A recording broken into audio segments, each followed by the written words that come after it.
और अब बात करते हैं कोरोना के बढ़ते खतरे की। मुंबई में कोरोना के मामलों ने फिर रिकॉर्ड तोड़ा है। 24 घंटे में 20,000 से ऊपर मामले आए हैं। महाराष्ट्र की बात करें तो राज्य में एक दिन में 36,000 से ज्यादा संक्रमित मिले हैं। ऐसे में सवाल उठ रहे हैं कि कुछ दिन और इसी रफ्तार से केस आते हैं तो क्या मुंबई में लॉकडाउन लगाया जाएगा?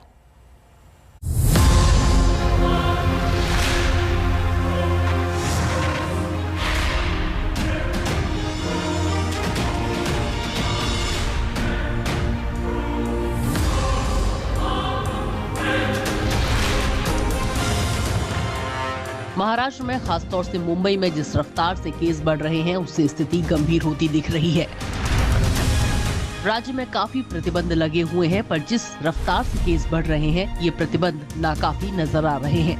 गुरुवार को महाराष्ट्र में 36,265 केस आए, जबकि मुंबई में 20,181 मामले आए। 4 लोगों की मौत हुई। मुंबई में अब 16% बेड भर गए हैं और 500 से ज्यादा बिल्डिंग सील हैं।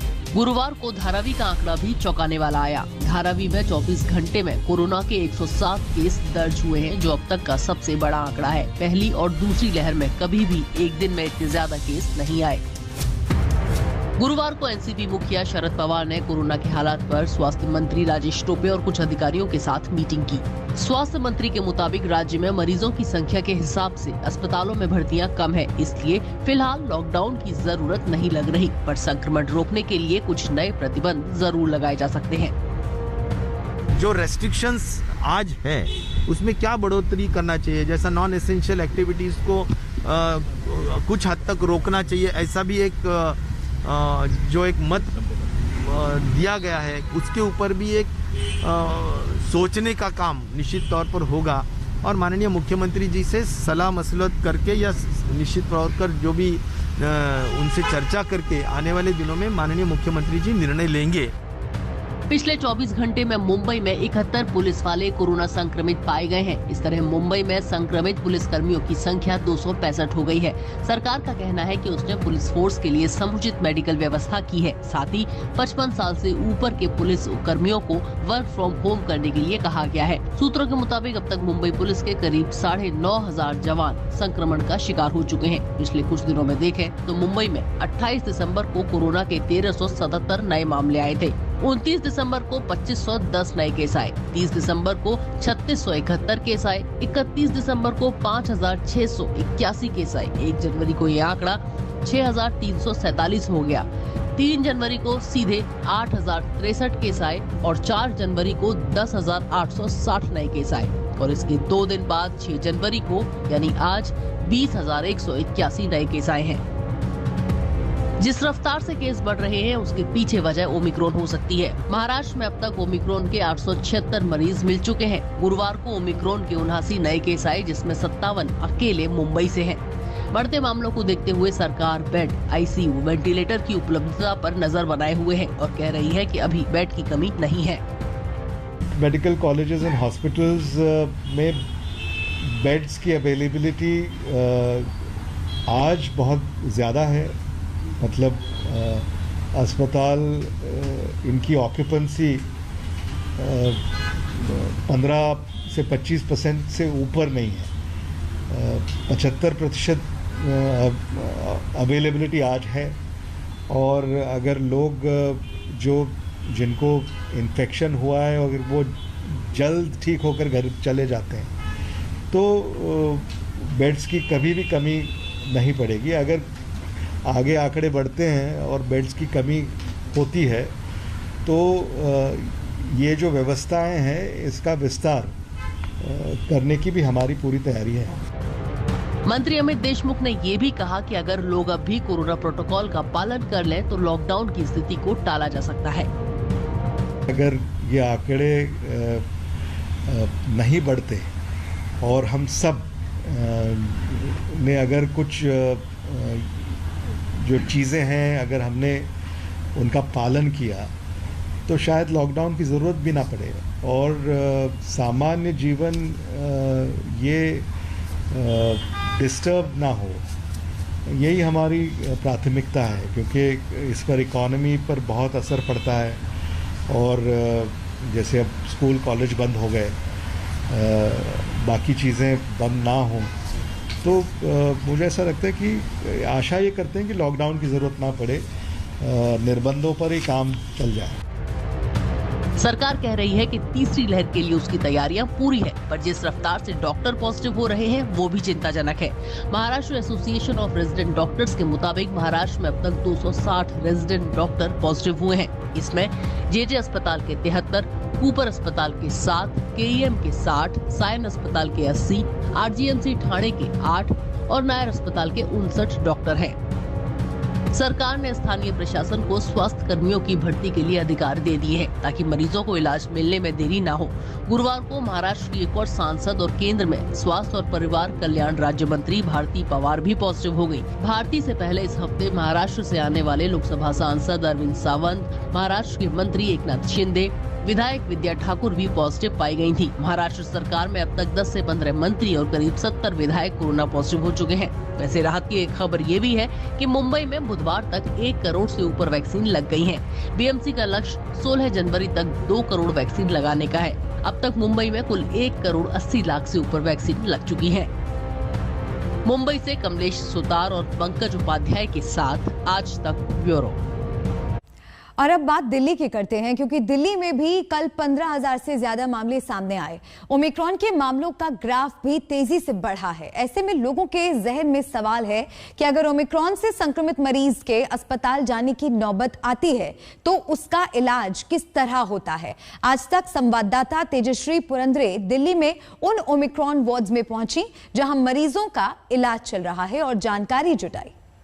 तो मौजूद है एलएनजेपी अस्पताल के बनाए गए रामलीला मैदान के हॉस्पिटल में, जिसे एक पूरी तरह से कोविड वार्ड में कन्वर्ट कर दिया गया है। आप देख सकते हैं कि यहाँ पर सारे बेड्स के इंतजाम कर दिए गए और साथ ही साथ यहाँ पर ओमिक्रॉन वेरिएंट और कोविड के पेशेंट्स को भर्ती किया गया है। यहाँ पर सभी पेशेंट्स मौजूद है जिन्हें ओमिक्रॉन है और साथ ही साथ कोविड भी है। उनका इलाज यहाँ पर ही किया जा रहा है, लेकिन इनका इलाज किस तरह से किया जा रहा है, क्या कुछ ट्रीटमेंट इन्हें दिया जा रहा है और डॉक्टर्स ऐसे में किस तरह से फ्रंटलाइन वॉरियर्स के तौर पर काम कर रहे हैं। डॉक्टर अर्शद, इस वक्त क्या स्थिति है, आप कैसे पेशेंट्स का इलाज करते हैं? जी, हम पेशेंट को ऐसे इलाज करते हैं कोविड के हिसाब से, और ओमिक्रॉन भी अभी नया आया हुआ है, उनके भी देख के हम करना था। पहले पेशेंट है कोविड, उनको पहले वाइटल देखते हैं, अगर किसी को सैचुरेशन 93 से नीचे है इसको हम ऑक्सीजन लगाते हैं, साथ में एबीजी करते हैं। कितनी डॉक्टर्स हैं सारी मौजूद है इधर, 24 घंटे ड्यूटीज करते हैं। Every day all the patients जो ऑब्जर्व होती है, इनकी चार्टिंग होती है, इनका अगर कोई इश्यूज है उसको सॉर्ट आउट होता है। एंड दूसरी चीज़ क्या है, इनकी कोई कंप्लेंट्स है उसको तुरंत ठीक कराया जाता है, क्योंकि अगर कोविड में हमने डिले किया है उसमें इनको नुकसान हो सकता है मरीज के लिए। तो हमारा हायर अथॉरिटीज है, सुरेश सर है, उनकी कंसल्टेंट है, सारी चीज़ हमको ये बताया गया है पेशेंट को हमेशा उनकी क्या क्वेश्चन है, क्या कंप्लेंट है, उसको हमको ठीक करवाना ही है। ये देखिए यहाँ पर आप देख सकते हैं कि इस वक्त मरीजों को खाना दिया जा रहा है। जो स्पेशल पूरी टीम है वो इस वक्त मरीजों को चाय से लेकर, नाश्ते से लेकर, खाने से लेकर, डिनर से लेकर हर चीज़ का बड़ी बारीकी से ध्यान रख रही है। पीपी किट सभी ने पहने हुए हैं, इस बात को ध्यान में रखते हुए कि ओमिक्रॉन वेरिएंट जो है वो बहुत खतरनाक है, आपको और मुझे बहुत ही आसानी से फैल सकता है। ओमिक्रॉन वेरिएंट संक्रमित मरीजों का किस तरह से ध्यान रखते हैं आप? मैम, यहाँ पर जो पेशेंट आते हैं एलएनजेपी कैजुअलिटी से ट्रांसफर होकर आते हैं, यहाँ पर आने के बाद सबसे पहले हम ये डॉक्टर्स लोग उनके वाइटल्स चेक करते हैं, उसके बाद उनकी कंडीशन देखते हैं, उनकी इन्फेक्शन है या क्या चीज़ें हैं, उसके हिसाब से उनकी दवाइयाँ चलती हैं। ठीक होने के बाद उनको यहीं पर आइसोलेट किया जाता है और कंप्लीट ट्रीटमेंट के बाद ही उनका डिस्चार्ज किया जाता है। अच्छा, उनका दिन रात हम देख सकते हैं यहाँ पर खाना भी दिया जा रहा है, कैसे ध्यान रखा जाता है इन पेशेंट का, क्योंकि परिवार वाले तो अंदर आ नहीं सकते, आप खुद इनका एक परिवार बनकर इनका ध्यान रखते हैं? जी मैम, हम पॉसिबल जो भी हो सकता है पूरा ऑपरेशन करते हैं। इनके पास फोन्स होते हैं, अपनी फैमिली से कांटेक्ट में रहते हैं, प्लस हम भी इनकी पूरी हेल्प करते हैं। कोई भी चीज़ की इनको ज़रूरत है हेल्प इनको पूरी देते हैं और पूरा ट्रीटमेंट होने के बाद ही ये लोग यहाँ से ठीक होकर। अब बात बर्फबारी की। ऊंचाई वाले इलाकों में इन दिनों जमकर बर्फबारी हो रही है, पहाड़ सफेद चादर से ढक चुके हैं। लेह में भी ऐसा ही नजारा है। वहां खारदुंगला पास की तस्वीरें देखकर हालात का अंदाजा लगाया जा सकता है। सीमा सड़क संगठन के जवान इन दिनों सड़क से बर्फ का अंबार हटाने में जुटे हुए हैं। सामरिक नजरिए से ये देश के लिए काफी अहम सड़क है, लिहाजा चीन सीमा से लगी इस सड़क पर जवानों की आवाजाही लगातार बनी रहे, इसके लिए बीआरओ की टीमें राहत कार्यों में जुटी हैं।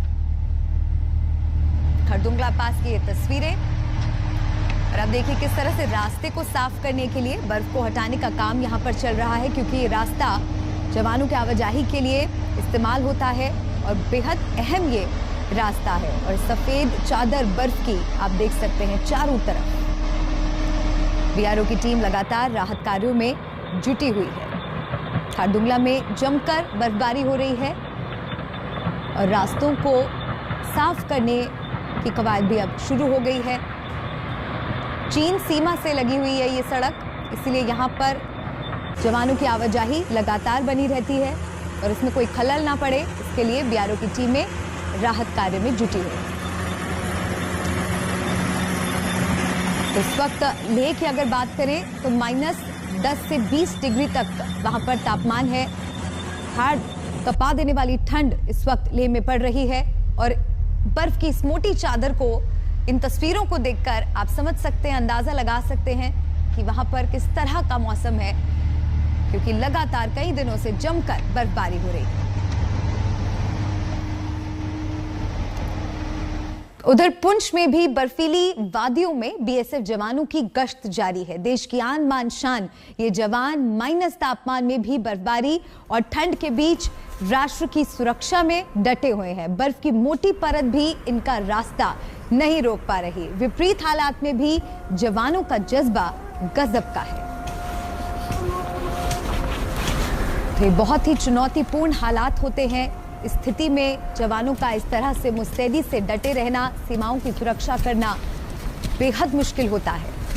लेकिन ऐसे विपरीत हालात में भी हमारे जवानों का जज्बा गजब का है।